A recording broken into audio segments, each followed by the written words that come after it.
Let's talk budgeting. Budgeting has been given the worst PR in history.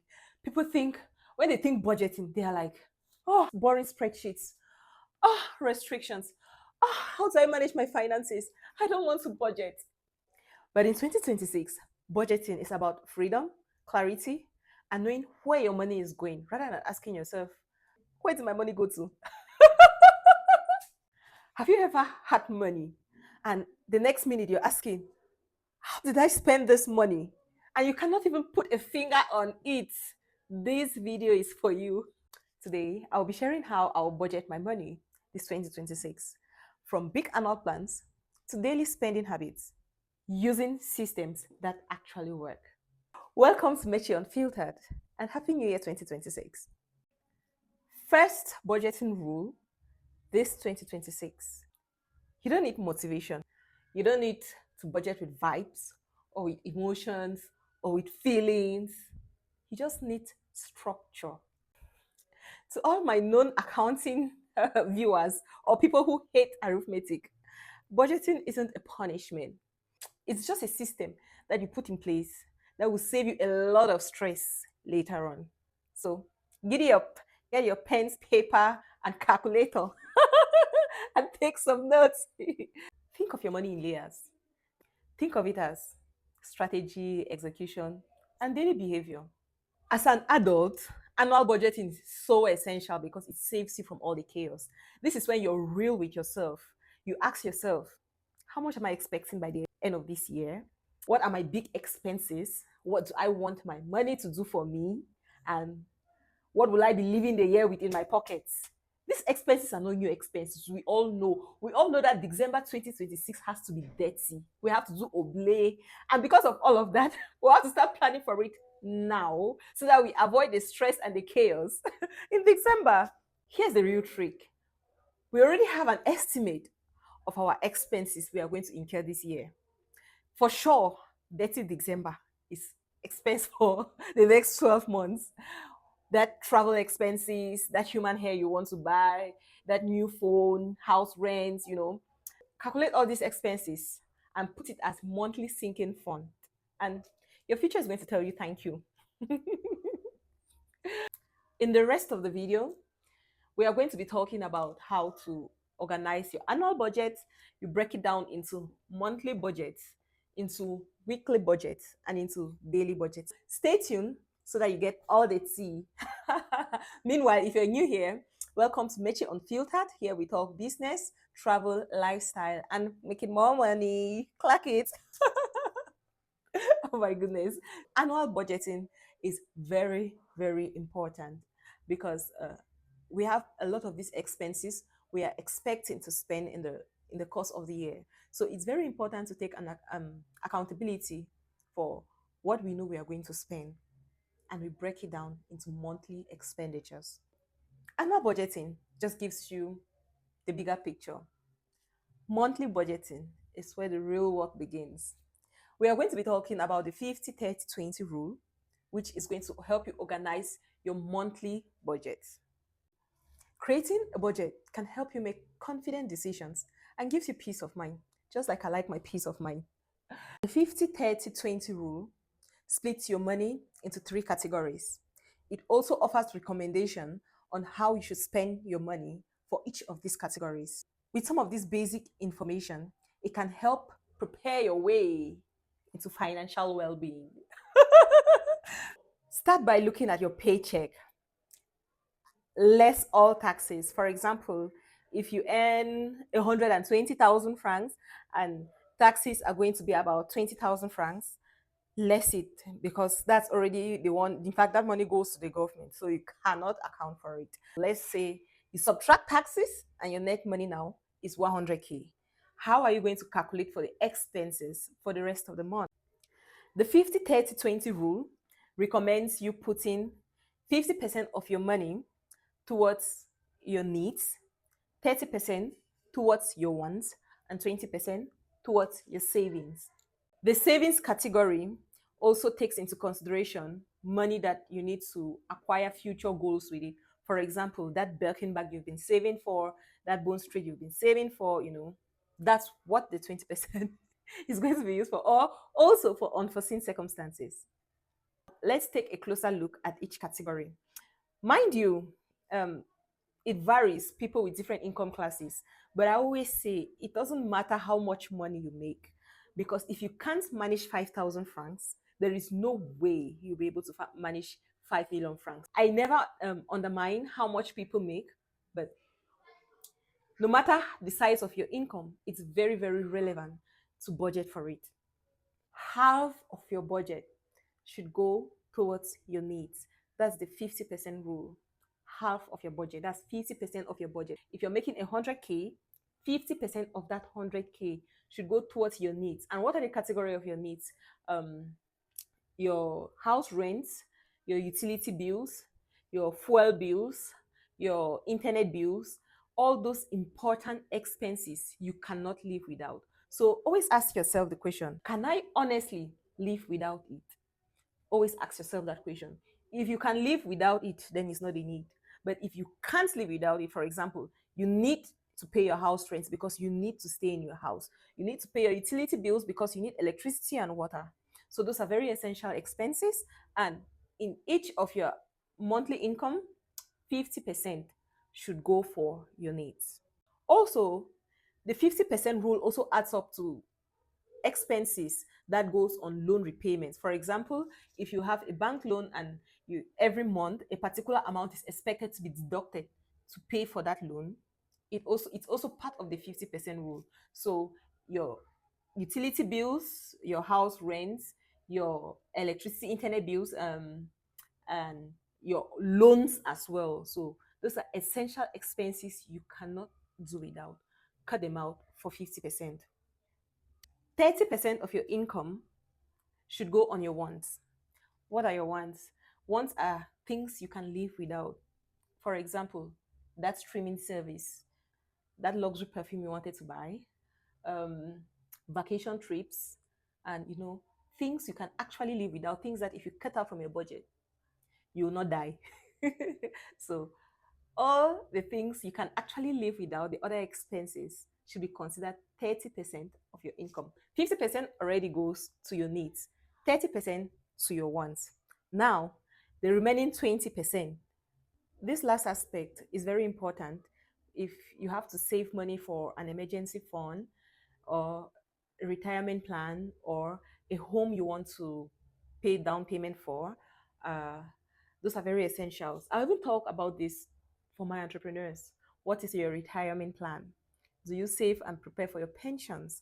So it's very important. A percentage of your income should go into your savings. That is 20%. And here's the trick, you don't save after you finish having all your expenditures. No. As the money comes in, the first thing you should remove is your savings, the 20%. And then you now use your 50% for the needs before your 30%. That's the order. The 20% first, because you cannot save money you've already spent. The 20% first for savings, the 50% next for the needs, and then the 30% for your wants. The 50-30-20 rule is just one step to help organize your personal budget for people who cannot afford financial planners. you know, it's just a simple way to keep track of your expenses. The 50-30-20 rule is not a death sentence, please. It's not a prison sentence. You just need to identify your needs, your wants, and your savings. And please, the golden rule, save first.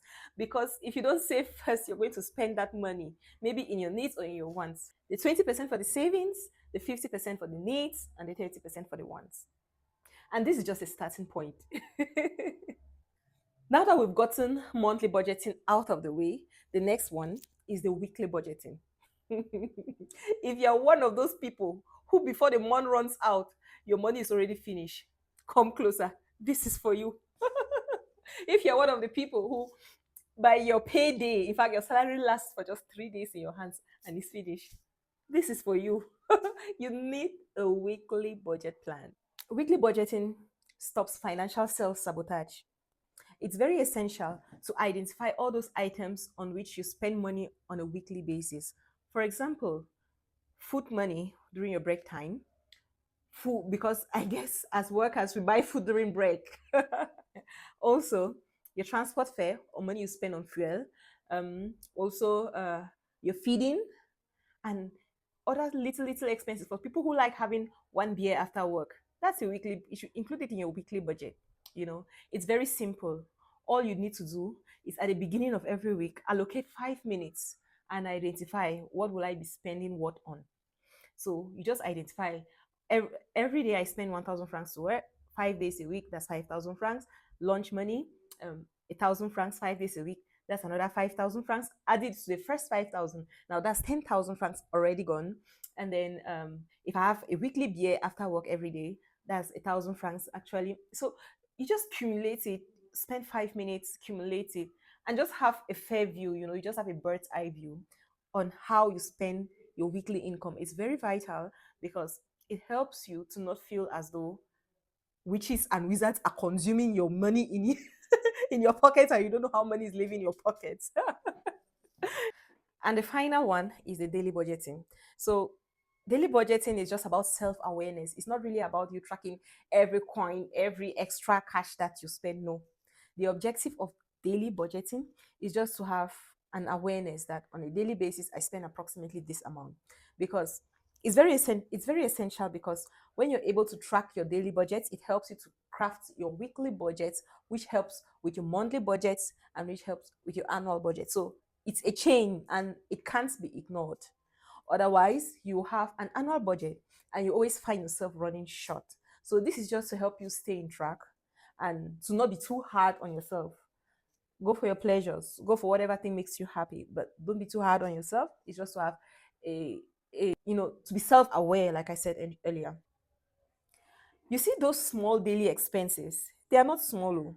Wait till you accumulate them and you see what happens.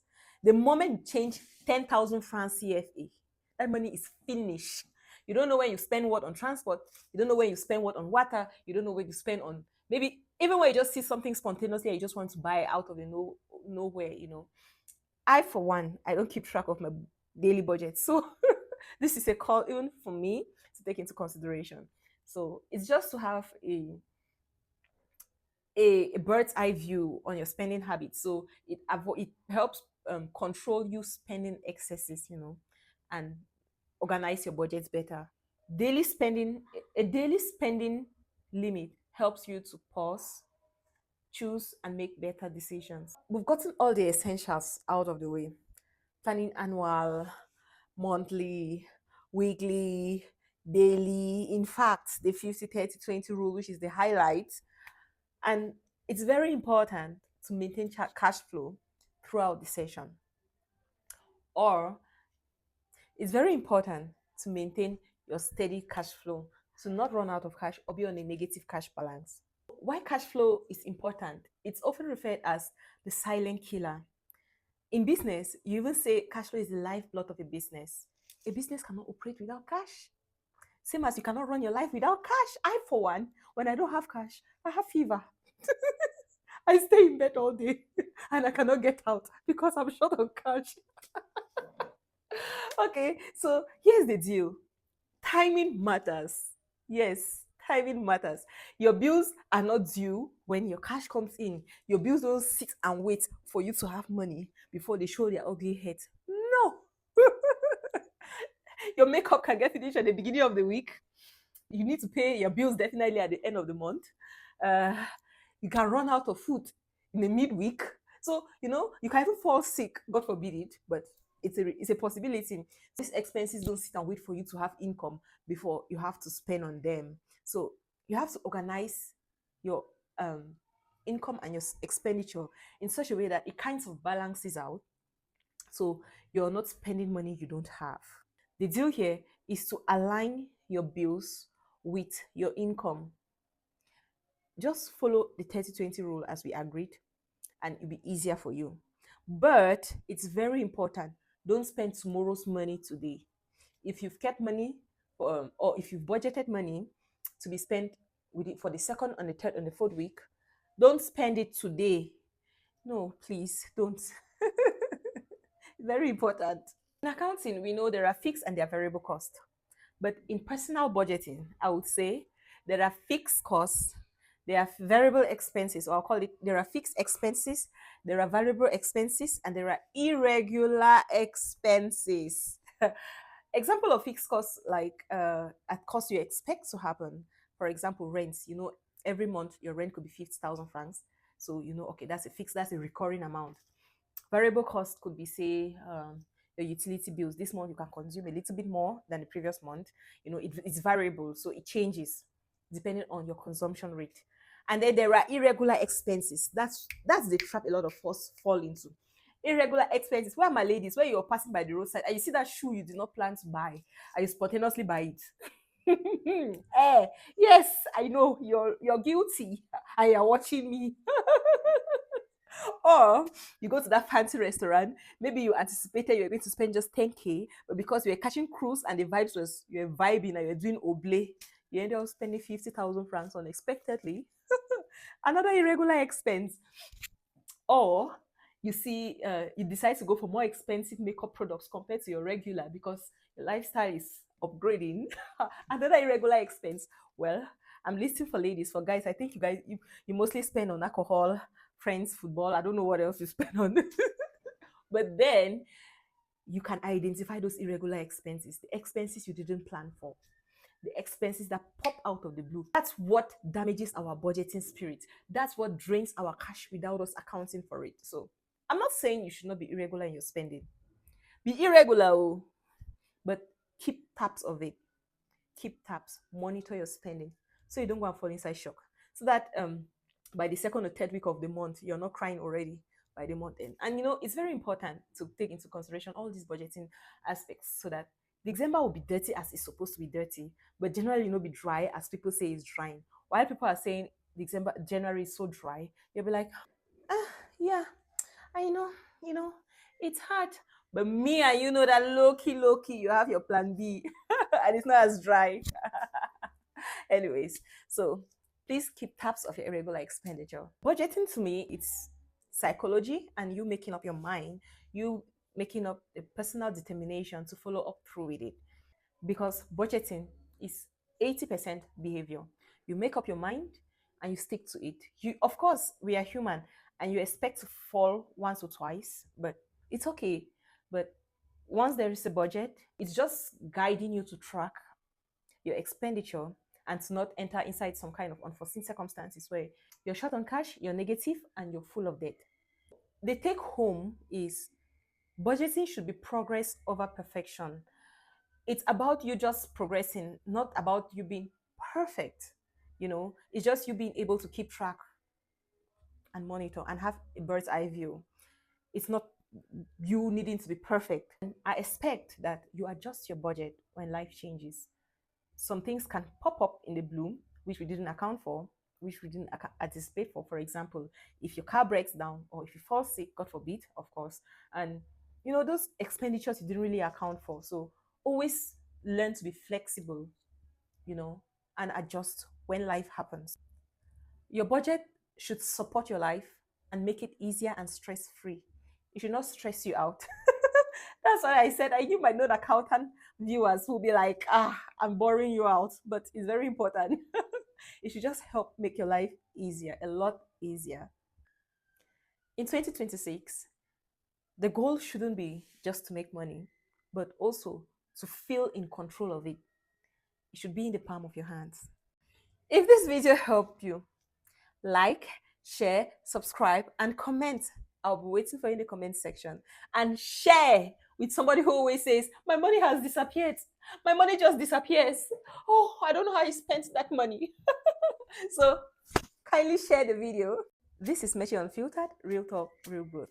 Let me know in the comment section what you would like to learn more about in our next video. Bye-bye.